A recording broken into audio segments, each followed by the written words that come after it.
Dans le cadre de notre cursus à l'UTC, nous avons décidé de participer au concours des génies de la construction pendant ce semestre.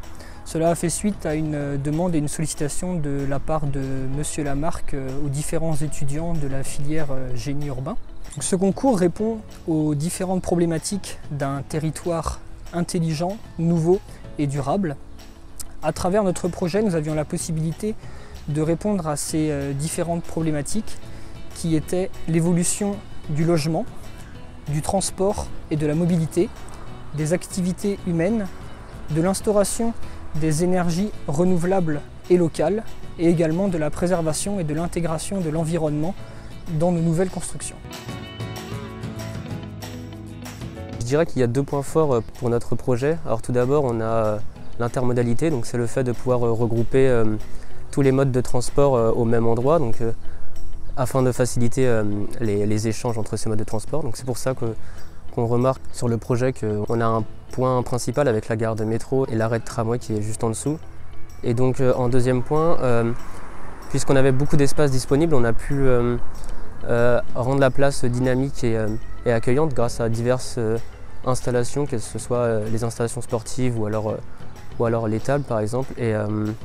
Et donc c'est aussi puisqu'on s'était intéressé aux probables utilisateurs de cette place qui sont justement les étudiants avec l'école à proximité, mais aussi tous les employés des bureaux qui se sont construits récemment sur cette place. Donc c'est grâce à l'étude de ces profils que l'on a pu comprendre les enjeux et ainsi répondre de la meilleure des manières à la demande des utilisateurs.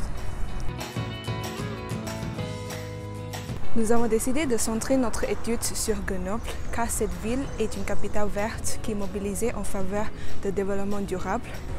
Cette ville vise à réduire les émissions de gaz à effet de serre par 4 d'ici 2050.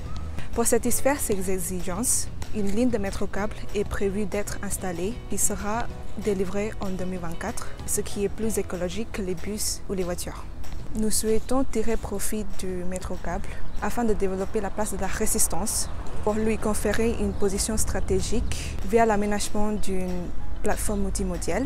L'objectif de réaménagement de cet espace est de lui donner de crédibilité et de faciliter l'utilisation du transport en commun et aussi de favoriser les mixités sociales et culturelles afin de répondre à notre objectif d'attribuer la notion durabilité, la connectivité et d'intelligence à un territoire.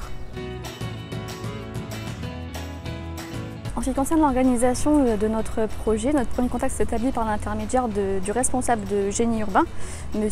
Fabien Lamarck. Par la suite, nous nous sommes entretenus régulièrement 1 à 2 fois par semaine au sein de vidéos Zoom ou Discord.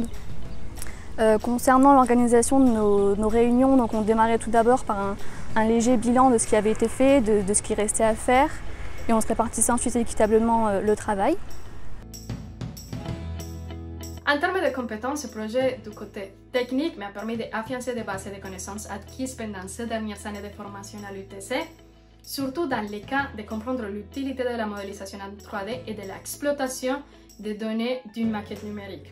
Et du côté personnel, franchement, ce projet a été très enrichissant et m'a permis de comprendre que la base de l'innovation, c'est d'être ouvert à apprendre tout le temps les uns envers les autres. Chacun de mes collègues avait une expérience, un vécu et des idées complètement différentes, mais qu'à la fin, quand on a fait l'assemblage, et ça nous a permis de créer la meilleure proposition et je trouve que c'est ça qui nous a permis d'avoir à la fin la première place.